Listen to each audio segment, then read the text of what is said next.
할렐루야. 가정의 달이 시작이 되고 있습니다. 오늘은 그 가운데 어린이 주일로 지키게 됩니다. 어린이 주일이 성경적인 절기는 아닙니다. 그런데 예수님이 이 땅에 오신 이후부터 어린이들에 대한 개념을 완전히 바꿔놓고 있지 않습니까? 구약시대 때는 사람들의 숫자를 카운트할 때 전쟁에 나가서 싸울 수 있는 청장년들의 숫자만을 카운트로 했습니다. 어린 아기들이나 여자들은 카운트할 때 늦지 않았거든요.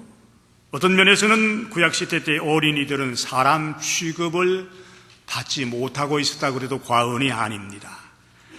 그런데 우리 예수님께서 이 세상에 오신 다음에 어린애들의 관념을 바꾸어 놓고 마가복음 10장 14절에 있는 말씀 보니까 어린 아이들이 내게 오는 것을 용납하고 금하지 말라. 하나님의 나라가 이런 자의 것이니라. 그러면서 어린 애기들을 품에 안고서 머리에 손을 얹어 안수하시면서 기도해 주시며 영접을 해 주신 일이 있거든요. 어린이들은 우리 미래의 희망입니다. 앞으로 우리 가정을 짊어지고 나갈 기둥들이 아닙니까? 우리 교회를 이끌고 나갈 지도자들이 될 존재들입니다. 나라를 버텨나갈 버팀목들이 어린이들이거든요. 고마운 건 우리 주일학교가 지금 많이 성장하고 발전하고 있습니다. 유치부 어린애들만 해도 30여 명이 된다고 그러더라고요. 그래서 금년 연말에 예산을 편성하면서 유치부를 전담하는 전도사님을 내년에는 세워야겠다. 지금 유년부를 통합해서 박지민 전사님 혼자서 감당하는데 유치부 유년부를 분할을 시켜줄까 이런 생각을 합니다. 이 어린이들을 잘 키워야 할 책임이 교회에 있거든요. 한국이 지금부터 56년 전인 1956년도에 어린이날을 제정했다는 것은 참 잘한 일입니다. 그때는 어려운 때 아닙니까? 6.25가 발발되고 참 어렵게 살아가는 그런 때 어린이들을 잘 양육하고 돌봐줄 책임이 정부에 있다는 이런 취지에서 어린이날을 정하고 또 다음엔 1957년에 어린이 헌장을 만들어서 발표를 했거든요. 어린이 헌장 여러분 들어보신 분은 안 계실 거예요. 보신 분, 교육계에 있는 분들은 혹시 관심을 가질는지 모르지만은 그래도 한국이 56년, 55년 전에 어린이날을 만들고 어린이 헌장을 만들었다는 것은 참 귀한 일을 했다. 이런 생각을 하지 않을 수가 없습니다. 우리 어린아이들은 사랑받기 위해서 태어난 존재들 아닙니까? 그렇기 때문에 우리 어린 아기들에게 깊은 관심을 가져야 되고 어린 아이들 위해서 기도해 줄 책임이 저희들에게 있는 것입니다.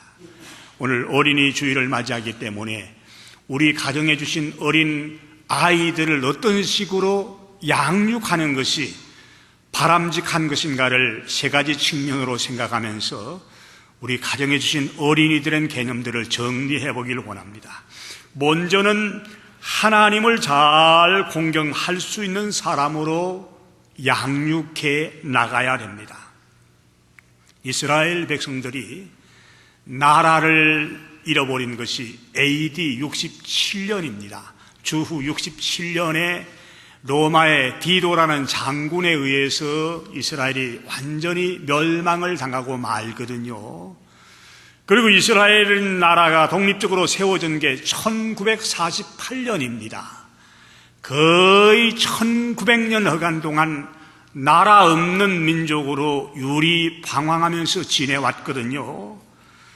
그런 민족이 지금까지 버틸 수 있었던 원동력이 어디 있냐 그러면 신명기 6장 4절부터 9절에 기록되어 있는 쉐마 이스라엘 여기에 있는 것입니다.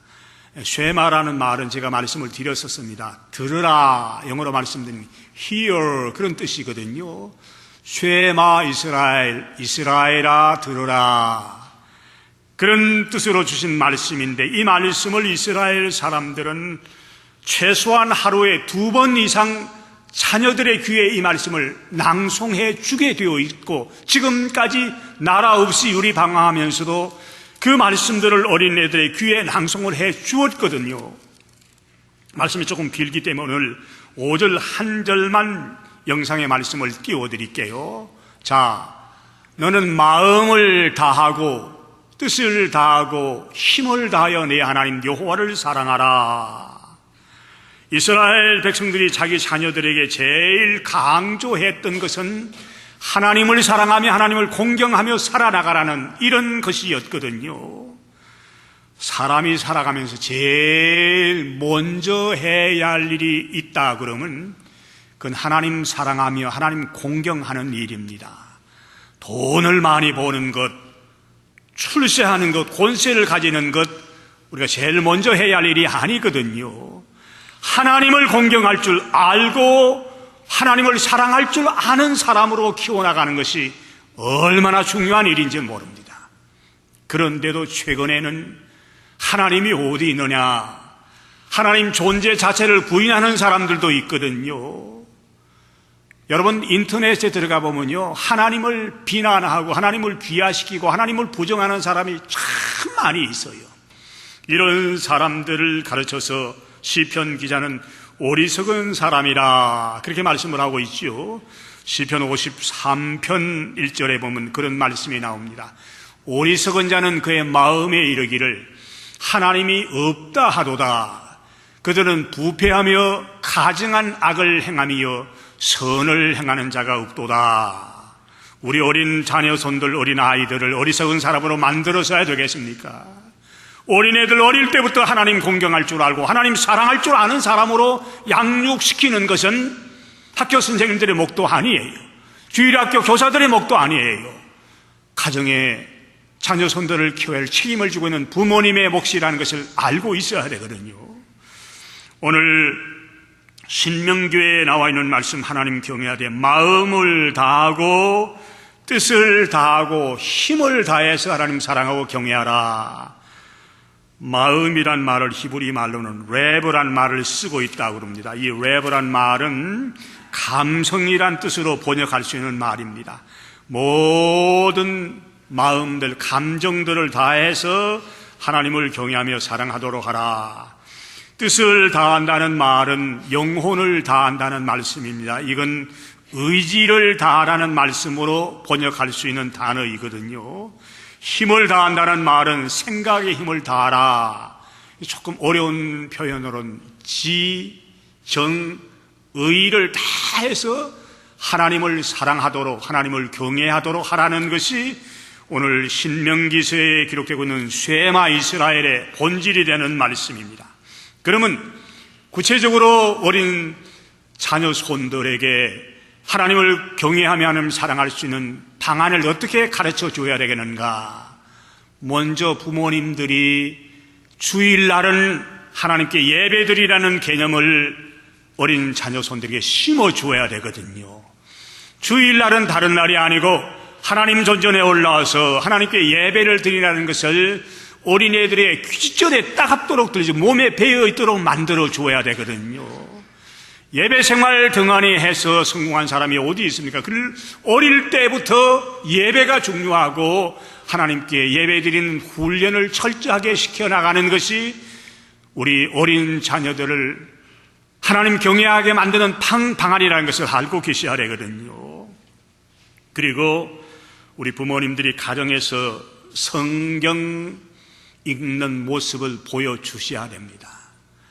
요즘은요, 아이폰이나 스마트폰, 아이패드, 인터넷 이런 게 너무 많이 어린애들에게 전해져 있기 때문에 성경을 가까이 하는 어린애들 보기가 참 어려워요.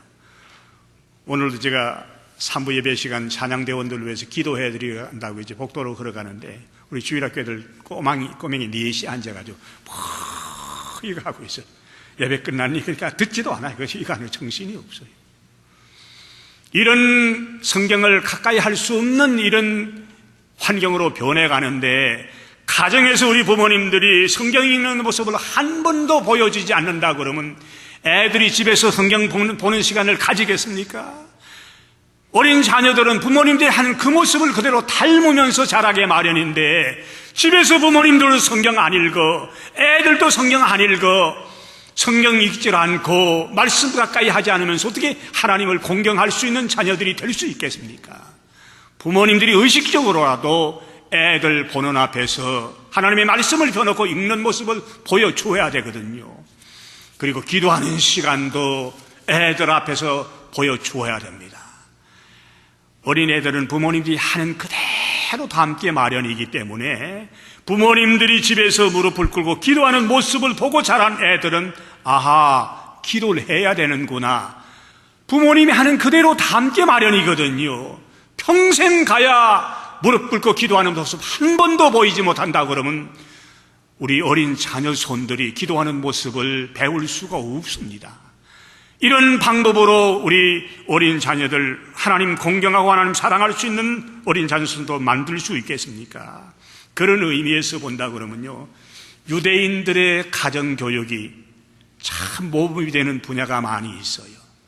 유대인들은 철저하게 가정에서 자녀 교육에 관심을 가지며 잘 키우거든요. 회당이나 성전에서 자녀들 교육시키는 것보다 철저하게 가정에서 부모님들이 신앙적으로 훈련을 시켜 나오기 때문에 유대인들 가운데 기라성 같은 금옥들이 많이 나타나지 않습니까? 지금 수많은 상의 종류들이 있는데 그 상 가운데 제일 참 알아줄 수 있는 상이 노벨상이에요. 노벨상 수상자들 가운데 유대인들의 프로테이지가 25%나 됩니다. 인구는 1000만밖에 안 되는 적은 나라예요. 한국에 지금 5천만 인구가 넘는다고 그러지, 남한 인구가 5천만 인구가 넘는다고 그러는데 평화상, 우리 김대중 대통령이 평화상 받았다고 돈 주고 샀다느니 그런 자본들도 많이 있는데 딱 한 사람 지금 나오질 않았습니까? 5천만이 넘는 우리 한국 땅에도 노벨상 받은 사람이 한 사람밖에 없는데 1000만도 안 되는 유대인들 가운데 기라성 같은 인물들이 많이 배출된 까닭은 가정에서 부모님들이 철저하게 신앙으로 하나님 경외하는 것을 가르쳐 주었기 때문에 하나님 경외하는 방법을 가지고 살았던 사람들 가운데 큰 기둥이 많이 나왔다는 얘기거든요. 오늘부터라도 부모된 우리 입장에서 자녀 손들에게 하나님 경외하는 방법을 가르쳐 주기 위해서 기도하는 시간 많이 가지시고 성경 읽는 시간 많이 가져서 신앙의 본을 보여나가심으로 우리 자녀 손들이 어릴 때부터 여호와 하나님을 잘 경외할 수 있는 인물로 키워지기를 주님의 이름으로 부탁을 드린 것입니다. 두 번째 양육할 또 한 가지 방안이 있다고 하면 이웃과의 관계가 원만할 수 있도록 양육시켜 나가야 된다, 그런 말씀입니다. 사람은 사회적인 동물이기 때문에 혼자는 살 수 없지 않습니까? 혼자는 못 살아요. 전부가 관계 속에서 살아나게 마련입니다. 그래서 더불어 살아나가야 할 존재이기 때문에 이웃과의 관계가 원만하고 좋아야 되거든요. 예수님의 어릴 적의 모습을 기록하고 있는 누가는 예수님의 어릴 적 모습을 누가복음 2장 52절에 그렇게 기록을 합니다. 예수는 지혜와 키가 자라가며 하나님과 사람에게 더욱 사랑스러워 가시더라. 지혜는 하나님을 경외하는 데부터 나온 것이지요. 키는 육체적으로 건강하게 자랐다는 말씀, 그리고 하나님과 사람 앞에서 사랑을 받았다는 말씀은 수직적으로는 하나님을 잘 공경했고 그 다음 수평적으로 이웃과의 관계가 아주 원만했다는 표현입니다. 예수 믿는 성도들 가운데 겉으로 보기는 신앙이 굉장히 좋은 것 같습니다. 수직적으로는 기도 생활도 많이 하고 봉사도 하고 전도도 하고 헌금도 하고 그러는데 이 수평적으로 이웃과의 관계가 원만치 못해가지고 이웃 사람하고 자꾸 다투어요. 꼬치꼬치 따져요.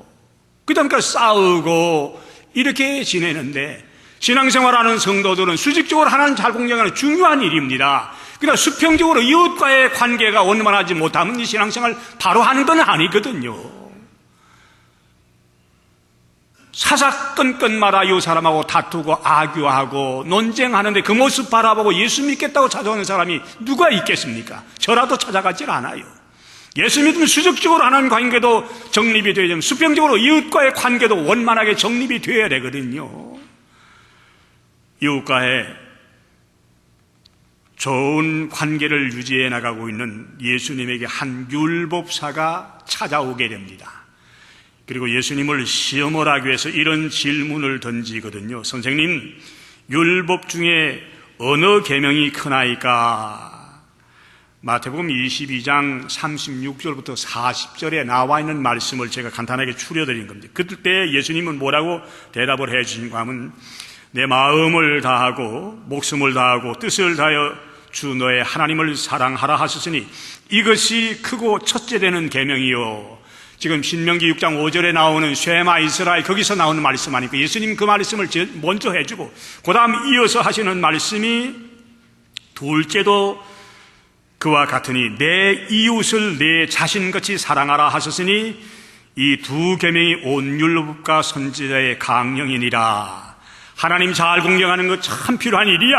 그러나 이웃 사람 사랑하는 것 등한히 하면 안 돼. 예수님이 가르쳐준 수직적 수평적인 관계 아닙니까? 이게 원만한 이웃 관계를 유지해 나가는 길이거든요. 이웃 관계가 좋은 사람들이 성공을 해요.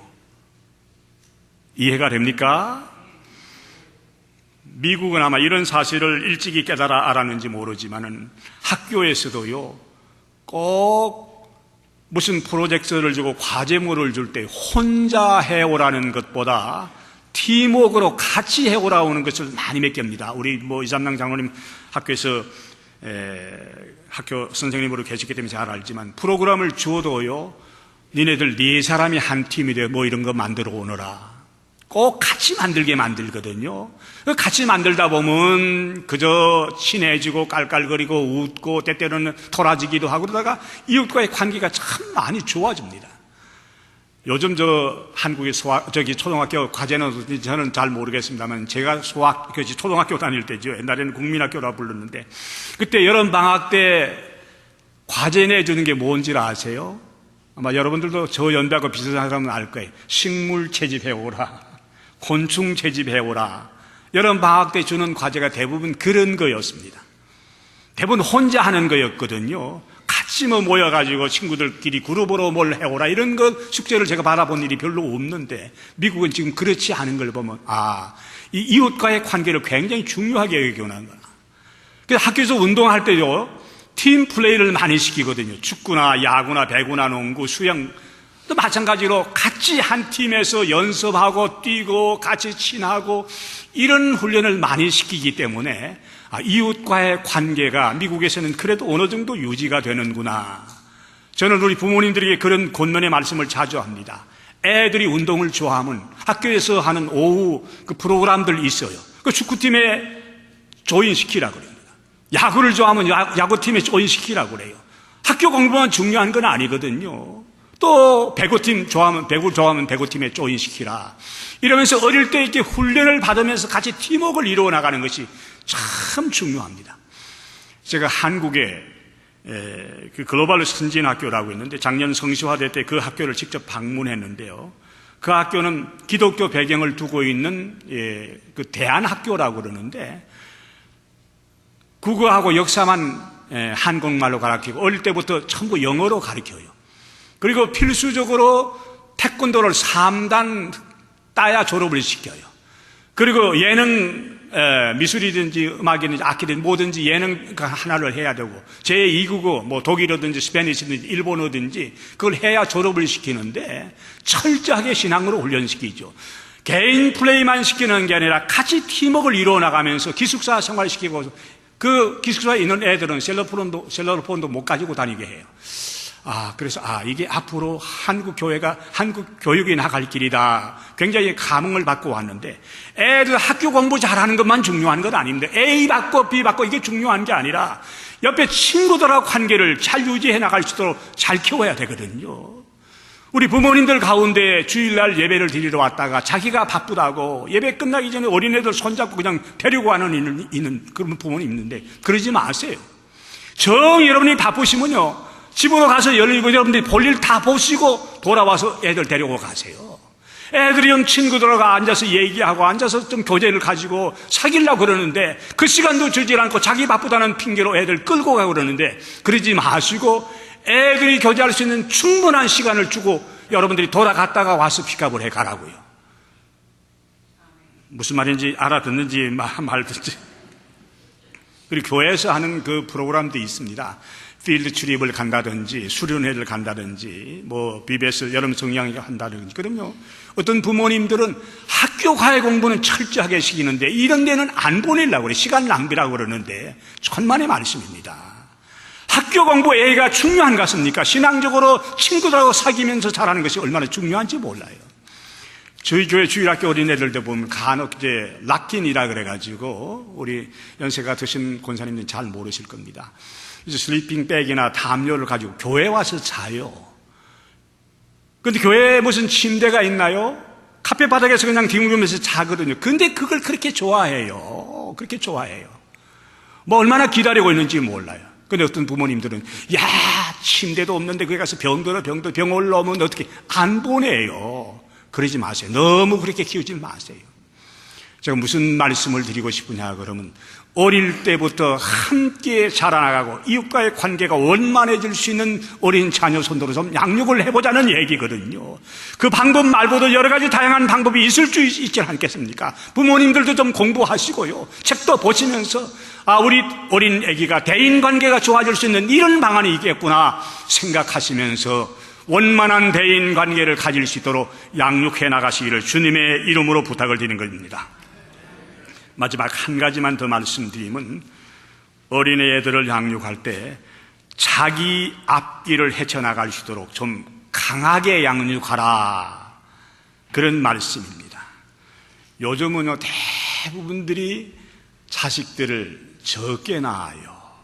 그저 하나, 조금 많은 집은 둘, 셋 되는 가정은 좀 드물어요. 넷 되는 가정은요, 눈을 씻고 보려고 해도 참 힘들어요. 그러다 보니까 애들이 하나 둘밖에 없으니까 얼마나 과잉보호를 하고 얼마나 왕자같이 얼마나 공주병에 걸리도록 이렇게 키우는지 몰라요. 그러니까 애들이요, 자기밖에 몰라요. 자기밖에. 이런 식으로 지금 키우고 있거든요. 바울 사도는 오늘 우리에게 주시는 말씀을 통해서 이렇게 권면해 주고 계시죠. 아비들아, 너희 자녀를 노엽게 하지 말고 오직 주의 교훈과 훈계로 양육하라. 교훈은 행동에 대한 양육 방법입니다. 훈계란 말은 말을 통해서 마음에 훈련시키는 방법이거든요. 잘못할 때는 따끔하게 야단도 치고 호통도 치면서 꾸중할 것은 꾸중하면서 이렇게 키우라는 뜻이거든요. 사람 굿을 제대로 할 수 있도록 앞길을 자기가 헤쳐나갈 수 있도록 좀 키우라는 말씀이에요. 유대인들 자녀 교육시킬 때 그 바탕이 되는 것은 탈무드의 교육 방법인데, 제가 한번 말씀을 드린 일이 있어요. 유대인들은 자기 자녀들을 부를 때 너는 사부라라, 너는 사부라라, 그런 말 한다고 제가 말씀을 이미 드린 바가 있지요. 기억하시는 분이 많을 거예요. 사부라라는 말은 무슨 말인가 하면요, 이 사막에서 피는 선인장 꽃의 열매를 사부라라고 그래요. 선인장은 꽃을 그렇게 자주 피우는 식물은 아니지 않습니까? 사막에 심겨진 선인장이 꽃을 피우려고 그러면 억척스러운 강인함이 있어야 됩니다. 여러분도 한번 생각을 해보세요. 비 한 방울 내리질 않아요. 태양빛이 지금 자결하거든요. 펄펄펄펄 끓을 정도입니다. 아침에 맺히는 이슬 몇 방울을 빨아들이면서 간신히 하루를 버텨나가는 것이 사막에 심겨진 선인장이거든요. 그런 악조건 속에서 살아남아 꽃을 피우고 열매를 맺게 되니까 얼마나 강인합니까? 얼마나 소중합니까? 그래서 자녀 손들을 향해서 부모님들이 너는 사부라야, 사부라야. 이 말씀 속에는 인고의 세월을 잘 견디어낼 수 있어야 돼. 너도 어려운 여건 속에서 끝까지 살아남아 열매를 맺을 수 있어야 돼. 이걸 가르쳐주는 말이거든요. 그리고 그 열매가 다시 자라서 다른 열매를 맺는 것을 보면 너는 그 열매를 보고 사부라라고 불러라. 유대인들 아까 제가 말씀을 드린 대로요, 나라를 잃어버리고 유리방황한 지가 1900년이 넘거든요. 그런데 유대인들이 얼마나 강인한 민족이 되었는지 몰라요. 지금 인구수로는 실질적으로 1000만 정도밖에 안 되거든요. 해외에 있는 유대인들 다 합쳐서 1000만 정도밖에 안 되는데, 그 이웃에 있는 이란이라는 나라가 핵무기를 만든다고 그러니까 우리가 먼저 선제 공격을 하겠다. 미국이 지금 말리고 있지 않습니까? 만약에 핵무기를 선제 공격하게 되면 중동에 놀라운 화약이 폭발하거든요. 미국이 자꾸 견제를 하고 있는데, 그 정도 이란은 강인한 민족이 되었습니다. 저 이란이 아니라 유대 민족이 그렇게 강인하게 되었거든요. 유대인들 가운데는 자살하는 비율이 별로 없어요. 자살자가 별로 없어요. 근데 우리 한국은 여러분 들어서 알지만 OECD 국가 가운데 자살률이 제일 높은 나라가 우리 한국이라 그러지요. 하루에 35명, 40명이 자기 스스로 목숨을 끊어버리는데 그 가운데 젊은 청년들이 많이 있어요. 20대 초반, 연예인들, 가수, TV 탤런트, 영화 배우. 자, 한참 꽃을 피워야 할 나이에 있는 20대 초반, 20대 중반, 20대 후반에 있는 젊은 청년들이 스스로 목숨을 끊어버리는 이유는 어디 있다고 생각해요? 강인하게 자라지만 너무 유약하게 자랐기 때문이거든. 조금만 어려운 일이 있으면 인터넷에서 자기를 비방하는 댓글이 올라와 있으면 그걸 견디지 못하고 자기 스스로 목숨을 끊어버리는 것이 무슨 방법인 줄 알고 자살자가 늘고 있다고 그러는데 유약하게 키우기 때문이거든요. 하긴 대통령도 자살하는 판국이니까 젊은 사람들이 뭘 배우겠습니까? 돌아가신 분에게는 좀 미안하지만 그거는 아니거든요. 한 나라의 최고의 지도자가 그걸 이기지 못하고 스스로 목숨을 걸었다. 그 이후에 한국에 자살하는 젊은 청년들이 늘고 있다고 그러는데 지도자의 책임이 얼마나 큰지 모릅니다. 이럴 때는요, 다가라스 메가더라는 장군의 아들 위한 기도란 말이 생각이 되질 않습니까? 자, 영상에 시를 띄워줬는데요. 여러분 잘 보시면서 다그라스라는 이 메가더 사령관 군인 장교 아닙니까? 이분이 아들을 위해서 어떤 기도를 드렸는지 보세요. 제가 천천히 영상에 띄워진 걸 보면서 읽어드릴게요. 내게 이런 자녀를 주옵소서. 약할 때 자기를 돌아볼 줄 아는 여유와 두려울 때 자신을 잃지 않는 대담성을 가지고 정직한 패배에 부끄러우지 않고 태어나며 승리에 겸손하고 온유한 자녀를 내게 주옵소서. 생각해야 할 때 고집하지 말게 하시고 주를 알고 자신을 아는 것이 지식의 기초임을 아는 자녀를 내게 허락하옵소서. 그를 평탄하고 안이한 길로 인도하지 마옵시고 고난과 도전에 직면하여 분투 한가할 줄 알도록 인도하여 주옵소서. 그리하여 폭풍우 속에서 용감히 싸울 줄 알고 패자를 관용할 줄 알도록 가르쳐 주옵소서. 그 마음이 깨끗하고 그 목표가 높은 자녀를 원하옵나니 남을 정복하려고 하기 전에 먼저 자신을 다스릴 줄 아는 자녀를 장래를 바라봄과 동시에 지난 날을 잊지 않는 자녀를 내게 주옵소서.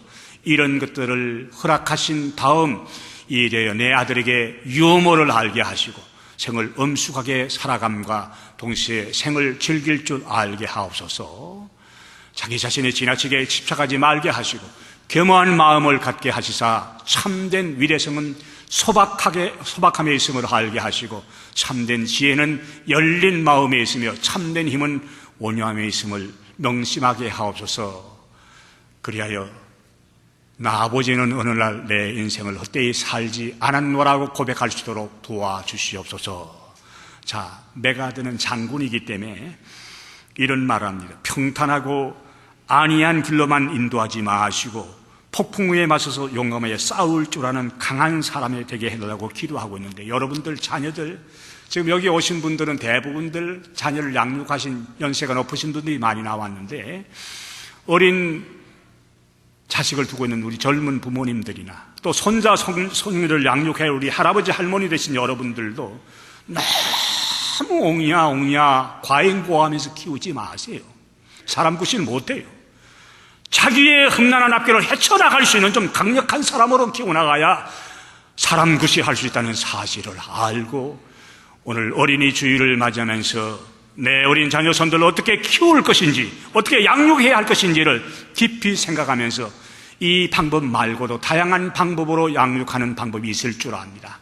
그 말씀들을 잘 생각하시고, 우리 자녀손들 하나님이 원하시는, 하나님이 사랑할 줄 알고 하나님 공경할 줄 알고 이웃과의 관계를 원만하게 가지면서 어려움들을 스스로 극복해 나가고 있고 헤쳐나갈 수 있는 사람으로 키워서 우리 가정에서 좀 굵은 제목들, 큰 기둥들이 많이 나왔다고 하나님께 영광 돌리는 이런 삶을 살아가시는 부모님들과 우리 자녀들이 되기를 주님의 이름으로 부탁을 드린 것입니다.